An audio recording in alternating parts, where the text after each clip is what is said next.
আসসালামু আলাইকুম ওয়া রাহমাতুল্লাহ। 10 মিনিট মাদ্রাসায় আপনাকে স্বাগতম। নামাজে রাকাত ভুলে গেলে কি করবেন জেনে নিন। নামাজ মহান রব্বুল আলামিন আল্লাহ তাআলার পক্ষ থেকে বান্দার প্রতি এক ফরজ বিধান ও ইবাদত। পবিত্র কোরআনে আল্লাহ তাআলা বিভিন্ন জায়গায় সরাসরি 82 বার সালাত শব্দ উল্লেখ করে নামাজের গুরুত্ব তুলে ধরেছেন। প্রতিদিন 5 ওয়াক্ত নামাজ আদায় করা প্রত্যেক মুসলিমের জন্য আবশ্যক বা ফরজ। নামাজ ইসলামের পঞ্চম স্তম্ভের একটি। অনেকেই খেয়ালের ভুলে নামাজ আদায়ে বেখেয়াল হয়ে যায়, যার ফলে নামাজ কত রাকাত আদায় করেছে তা ভুলে যায়।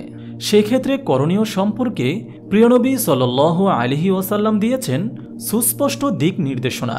হাদিসে এসেছে, হযরত ইয়াজ ইবনে হিলাল বর্ণনা করেন, আমি হযরত আবু সাঈদ খুদরি রাদিয়াল্লাহু তাআলা আনহুকে বললাম, আমাদের কারো যদি খেয়াল না থাকে যে সে কতটুকু নামাজ আদায় করল, তবে সে কি করবে?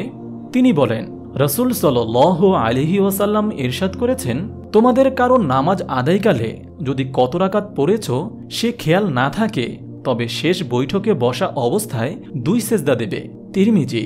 হযরত আবু হুরায়রা রাদিয়াল্লাহু তাআলা আনহু বর্ণনা করেন, রাসূল সাল্লাল্লাহু আলাইহি ওয়াসাল্লাম ইরশাদ করেছেন, তোমাদের কারো কারো সালাত আদায়কালে শয়তান আসে এবং সালাতের বিষয়ে সন্দেহে ফেলে দেয়, ফলে সে সালাত আদায়কারী বুঝতে পারে না কত রাকাত নামাজ আদায় করল।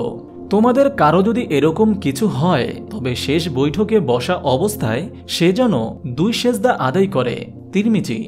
এ অবস্থায় করণীয় সম্পর্কে প্রিয়নবী সাল্লাল্লাহু আলাইহি ওয়াসাল্লামের ঘোষণা। হযরত আব্দুর রহমান ইবনে আউফ রাদিয়াল্লাহু তাআলা আনহু বর্ণনা করেন, তিনি বলেন, রাসূলুল্লাহ সাল্লাল্লাহু আলাইহি ওয়াসাল্লামকে বলতে শুনেছি, তোমাদের কারো যদি নামাজে ভুল হয়ে যায়, ফলে সে 1 রাকাত পড়ল না 2 রাকাত পড়ল, তা যদি বুঝতে না পারে, তবে সে যেন 1 রাকাতই ভিত্তি হিসেবে ধরে নেয়। এমনিভাবে 2 রাকাত পড়ল না 3 রাকাত পড়ল, তা যদি বুঝতে না পারে, তবে সে যেন 2 রাকাতকে ভিত্তি হিসেবে ধরে নেয়। আর যদি 3 রাকাত পড়ল না 4 রাকাত পড়ল, তা যদি বুঝতে না পারে, তবে সে যেন 3 রাকাতকে ভিত্তি হিসেবে ধরে নেয়। এসব ক্ষেত্রে সে যেন সালামের আগে 2 সেজদা করে নেয়। হাদিসের অন্য বর্ণনা এসেছে, প্রিয়নবী সাল্লাল্লাহু আলাইহি ওয়াসাল্লাম ইরশাদ করেছেন, তোমাদের কারো যদি 1 রাকাত না 2 রাকাত নামাজ পড়েছ এ বিষয়ে সন্দেহ হয়, তবে 1 রাকাত ধরবে। আর যদি 2 রাকাত না 3 রাকাত এই বিষয়ে সন্দেহ হয়, তবে 2 রাকাত ধরবে এবং এই কারণে সালাম ফিরানোর আগে 2 সেজদা আদায় করবে। মহান রব্বুল আলামিন সমস্ত মুসলিম উম্মাহকে নামাজের রাকাত সংখ্যায় বেখেয়াল হয়ে গেলে হাদিসের আলোকে বাকি নামাজ আদায় করার তৌফিক দান করুন। আমিন। আপনি যদি এরকম ভিডিও আরও পেতে চান, তাহলে এই চ্যানেলটি সাবস্ক্রাইব করে পাশে রাখা বেল আইকনটি অন করে দিন।